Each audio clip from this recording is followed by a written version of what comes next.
it's a thing. There's a thing right there. And the action you're doing is this? Just rotating it out, and it's gliding over something that's clicking. All right. Now, let me see you do that on the other side. And she's rotating her knee. And Do you feel anything with them? No. Okay, now let me see it on this side. Yep. Bend it with the two toes. Yep. All right, and do the other side again.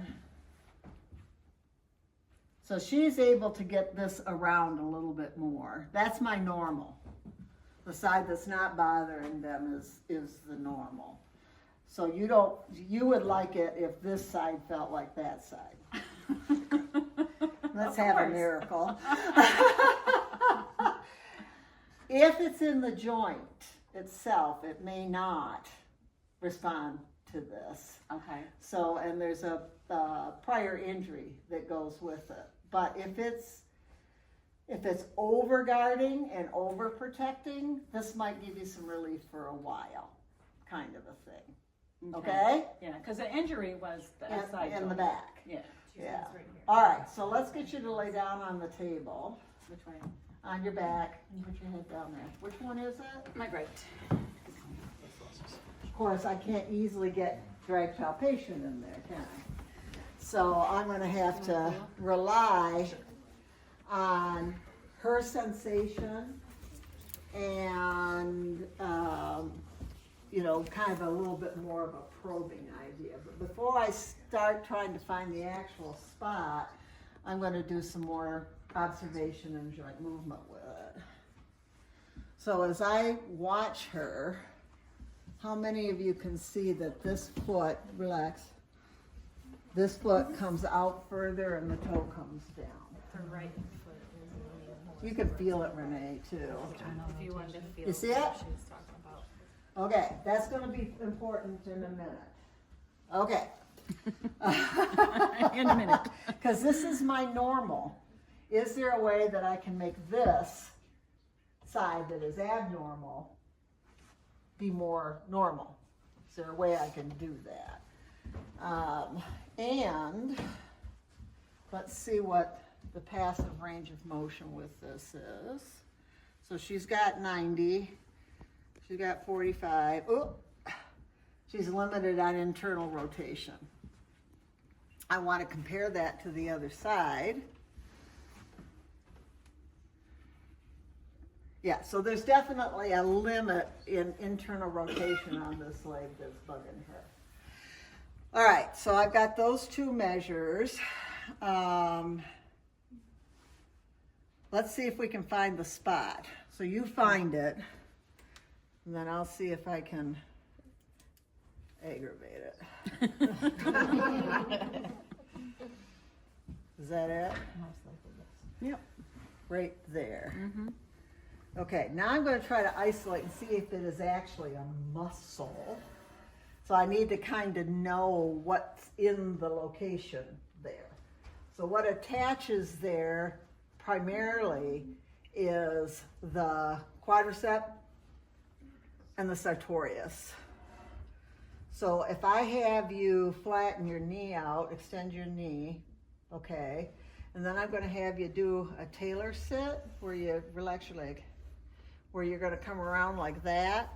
Okay, can you do that? It's the sartorius is the one that pops up against my fingers the most. You want to feel that? No, come on.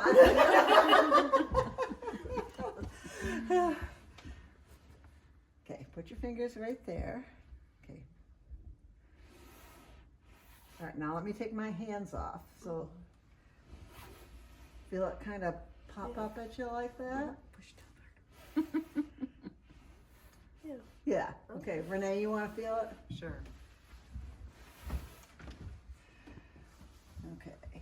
Right there, is that it? Right there. Okay, flatten your knee. You feel it a little bit.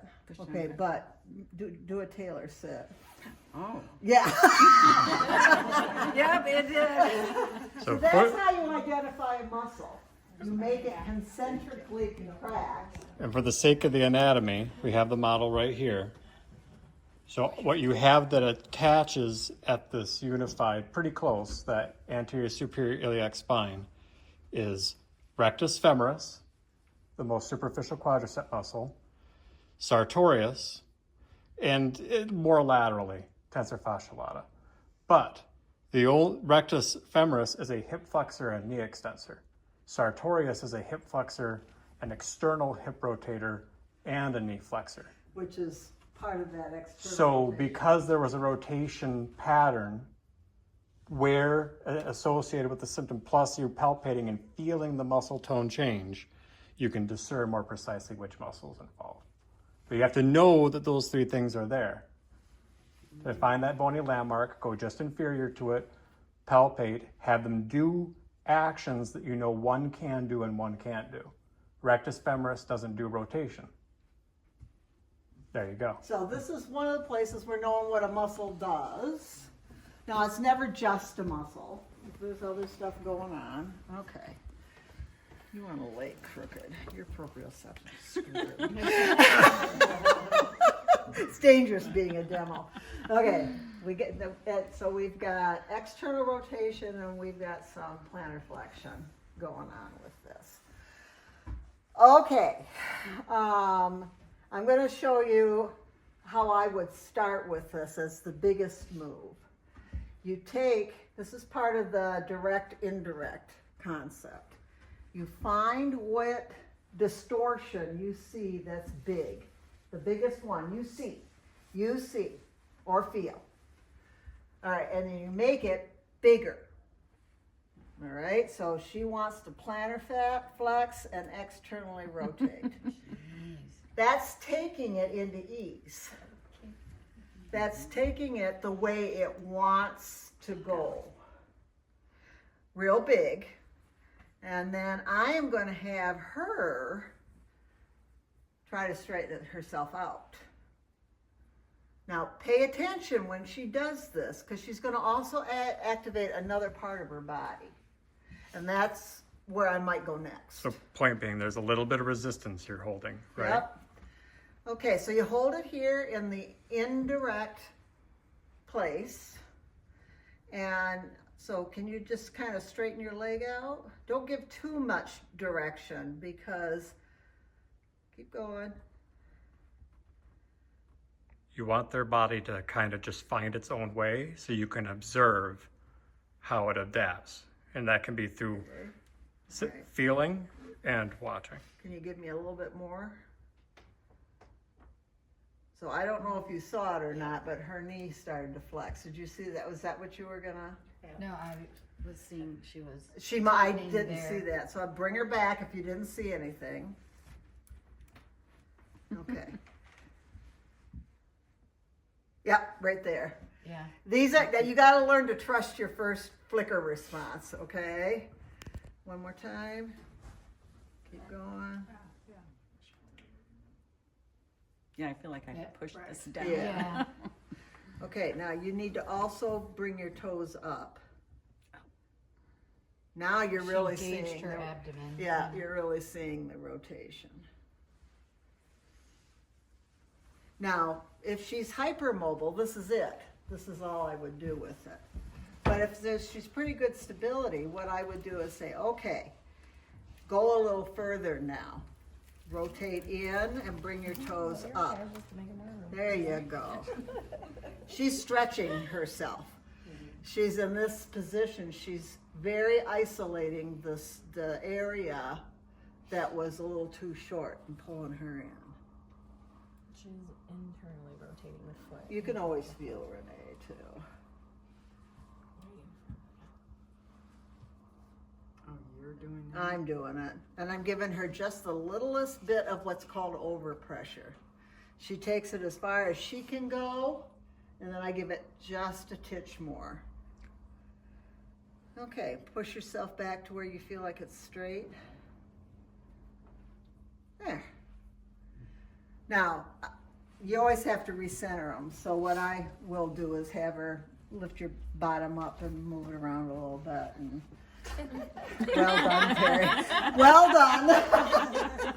But then, She wiggled her arm back. Look at her right leg. but now Renee, go ahead and feel her feet. Go reach forward and compare. Okay, yeah. So she's a little actually starting to externally rotate here, but I don't care if I overcorrect a little bit. And this is not a miracle fix.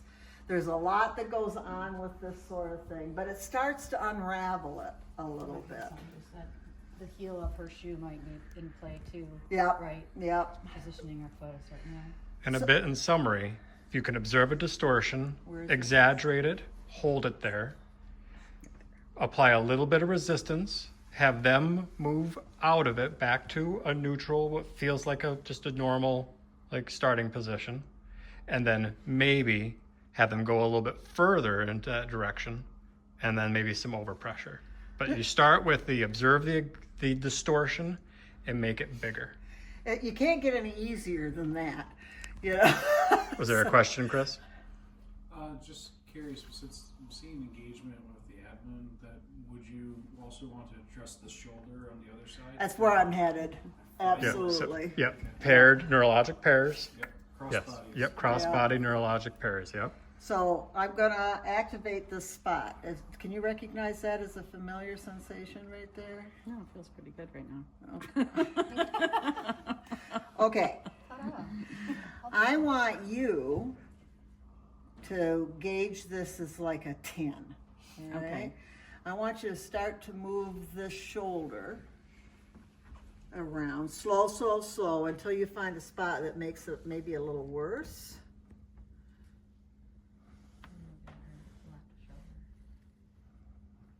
Come across your body just a little bit. Right there should make it feel a Yeah. little worse. I feel it tighten up. Yeah. Okay, then what I want you to do is to move around slowly so that you can find a spot where it feels a little less. And then she settled on the position of like right here. Okay. I was bugging her. It's almost right there. Okay, good. You just hold that spot. Okay, we're gonna add another layer now. Does it feel better there or worse there? Better. It feels better. Arm like this. Yeah. This is where getting too fixated on what like a textbook or somebody would say is that it's always going to be better. That's what you got to let their body just show you, Yeah. because each person's going to be very unique. She's moving this. So arm then while what I'm she's gonna have her going do Yeah. is roll her eyes in a big, slow circle until she finds another spot where this feels better. Keep going around.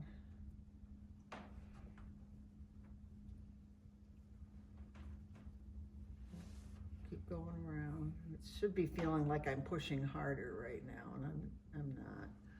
Up, right in there. I think it feels softer. Does that feel a little better to you? Mm-hmm. Okay. Keep your eyes like that. And now, just keep your eyes like that and tip your head like you're gonna look at this, but don't move your eyes. Keep your eyes up. It's harder said than done. Bring your head, bring your whole head up. Bring your whole head up. There you go. Now totally away. Good job. And then up. Good. Good. And then back. Ah. Cool. All right. Now look what happened to the foot. It went back. Yeah. So we'll just recorrect it. Okay. Go ahead and take your self back where you feel straight. Oh, now we got this leg involved. You see, you start to get this whole. So now I just give her something to push against. Okay, here we go. Okay, go ahead. Take it up straight. Keep going. Yeah. Make sure you're bringing your toe up. It feels like I'm overcorrecting it there. That's all right. Okay, now we're going to take it a little further. And we're getting much more action with the stretching the plantar flexors back through here. And this is where I might bring in a slow rock. Okay, bring it back, wiggle yourself around. But with asymmetries, and particularly with hypermobility, they need strengthening and stability in a more neutral position. So this is by having them move through resistance into the neutral position. That's it. And now a little bit beyond it, you're strengthening the stuff to hold there. Right there. Okay, so I'm gonna, that's your spot. I'm gonna see if I can find a spot where that is less or more, you tell me. Now she's holding. More. Oh, that's more. All right. And she's kind of maneuvering it all over the place. It was less like when you brought my knee up this way. Yeah. Right there. All right. Now rotate your other leg so that it's internally rotated or externally rotated. Tell me which one feels better. Internal feels better. Okay, so take it in. Remember the strange position that Dr. Jones was talking about? Okay, there you go. Okay. Give me a little tug with this. Is that better or worse? No, it doesn't change. Doesn't change it. This is getting that hip abdominal area. Okay, I so. know she's got her hip flexed and I need to go on her knees. So I'm going to give you a little resistance and you just straighten yourself out. Okay. Okay? And a little bit here, straighten yourself out. That's a girl. All right. Wiggle yourself around. Do you see how you could fairly easily bring that into a full body massage? And I just continue doing what I was doing. Okay, why don't you stand up and see how it feels? Now the other thing you got to remember is too much is too much. Too much of a good thing is a bad thing. Okay, so move the leg that was not affected. Okay. All right, and then the one that we worked on.